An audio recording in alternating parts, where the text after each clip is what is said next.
I will admit, this is probably the event that has the catchiest song in Stephen Sondheim's musical Assassins. But the reality is, it's an invert of the actual events. Leon Czolgosz was born son of a Polish immigrant born in Detroit, Michigan in 1873. Much like other men in Detroit at the time, in the peak of the Industrial Revolution, he began to work at a factory.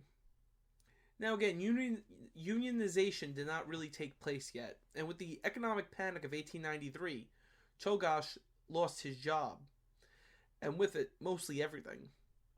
This is when he slowly became interested in the idea of anarchism. Now, I'm not going to sit here and not recognize that there is different sects of anarchism. You got early anarcho-communism, which is, in a way, an extreme belief of Karl Marx. But you also have anarcho-libertarianism, which is very, very similar. But it's more the idea of no government and everyone minded their own business and not need any government. It's not clear what he was, but it was known he was a fan of the anarchist Emma Goldman, who had been exiled from the Russian Empire for her extreme beliefs. He had become a recluse and began to point fingers at everyone but himself for the way his life had turned out. He hated his father and stepmother, who, following his layoff, he had to live with. All he cared about was his new ideology, which he had now become an extremist. He believed the working class injustice in the country was because of the American government. He also found out an anarchist group in Europe had recently assassinated the King of Italy, Umberto I. Now, the reality was the United States, William McKinley had been elected in the wake of the Panic of 1893. Now, McKinley had brought on reforms as well as, through his victory in the Spanish-American War, brought prosperity to the American people. With larger companies rising and jobs rising, more people were getting paychecks. But in Czolgosz's eyes, the country was not prosperous.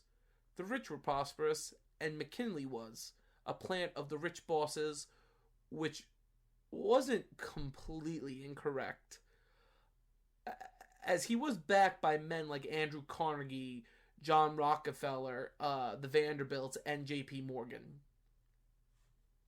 So when the Pan-American Expedition was announced in Buffalo, New York, Czolgosz saw that McKinley would be present for the September 1901 event.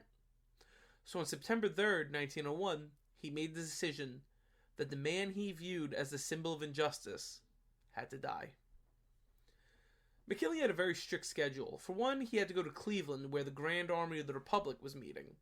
He was a card-carrying member as a Civil War veteran.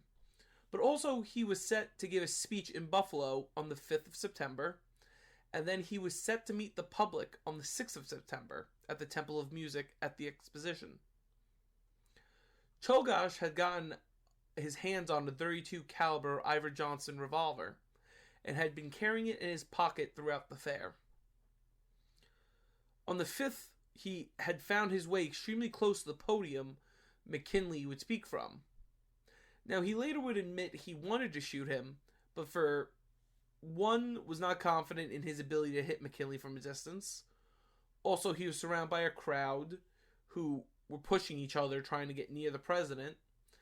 After the speech, he tried to follow the president, but officers that were traveling with the president were constantly pushing him off.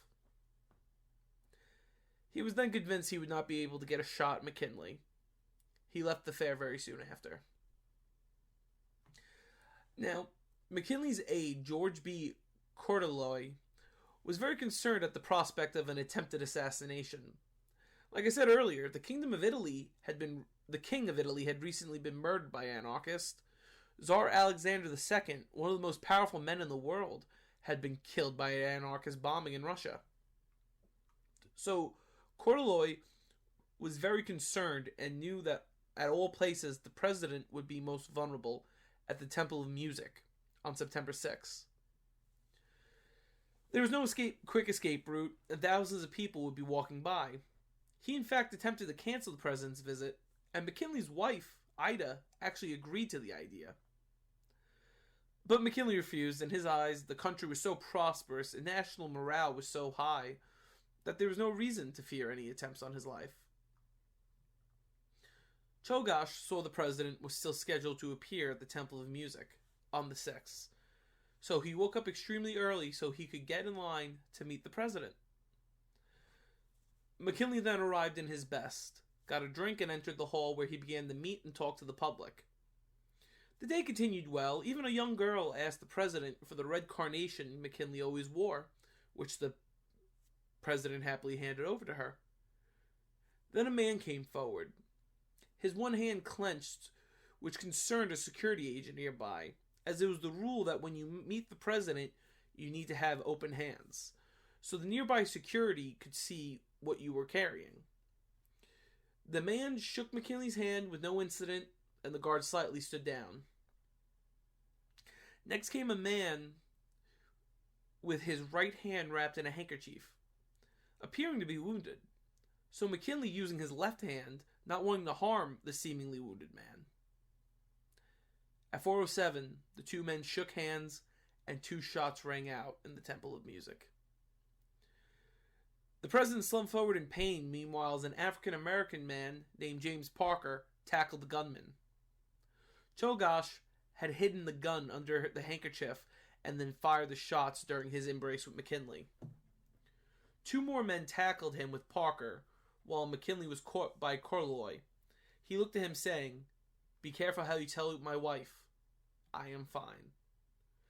Through his pain, McKinley directed Parker and the other men to stop beating Czolgosz, so they stopped and he was taken into custody.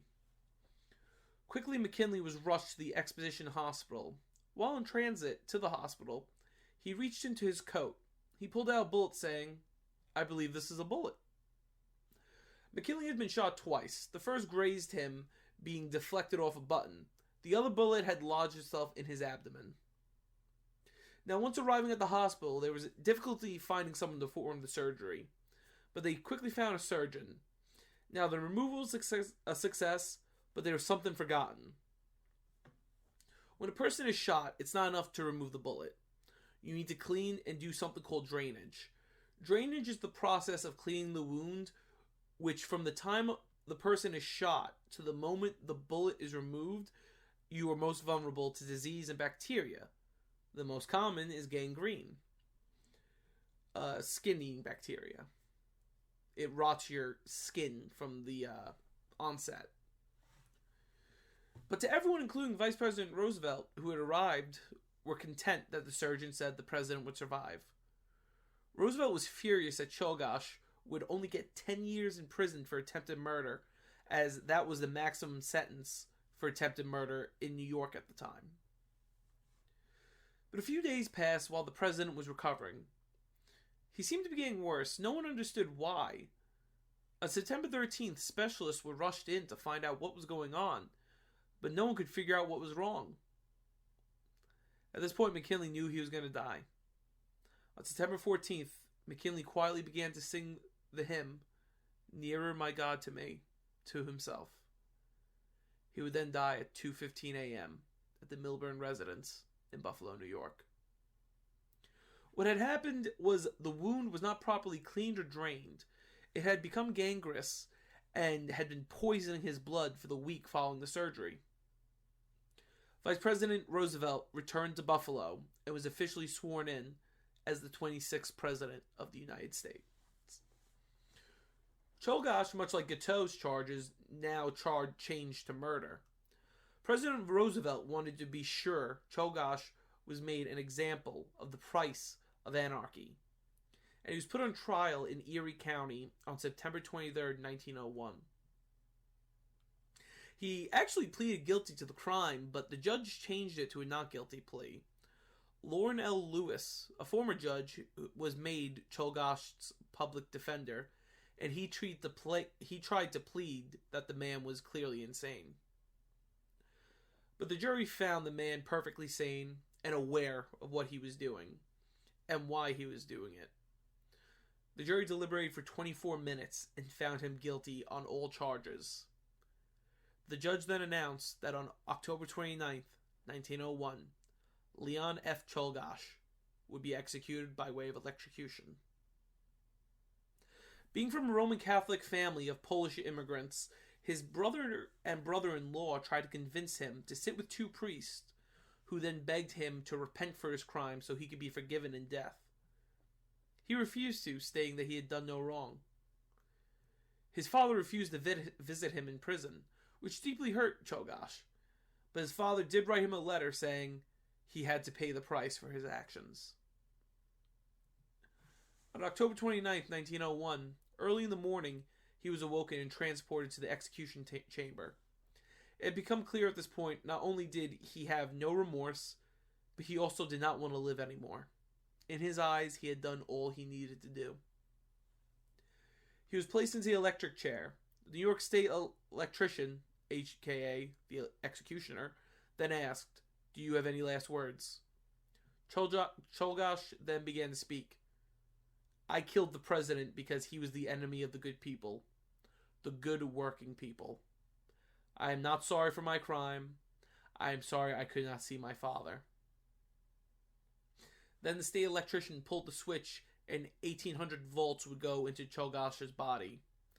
He'd be declared dead at 7:15 a.m., 45 days after McKinley had passed away.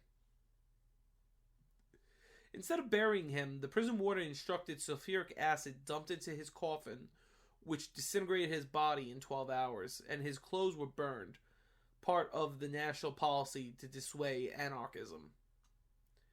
Emma Goldman came out supporting Czolgosz, comparing him to Brutus killing Caesar. A little ironic, especially with Booth. But most anarchists disagreed, and Goldman lost many supporters as people correctly believed that Czolgosz had pushed the movement decades back.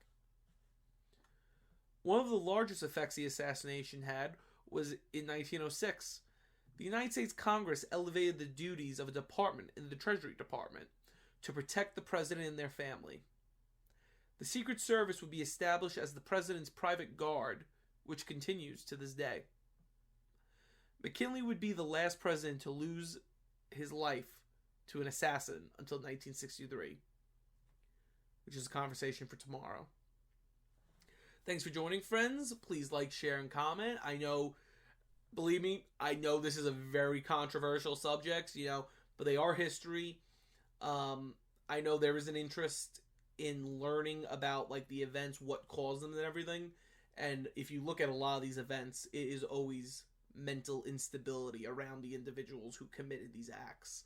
So thank you again for joining us. Please like, share, and comment. If you're new to the channel, please subscribe. We have an ever-growing community here at History with Tim, and we would love to have you join it. Thanks again, and see you soon.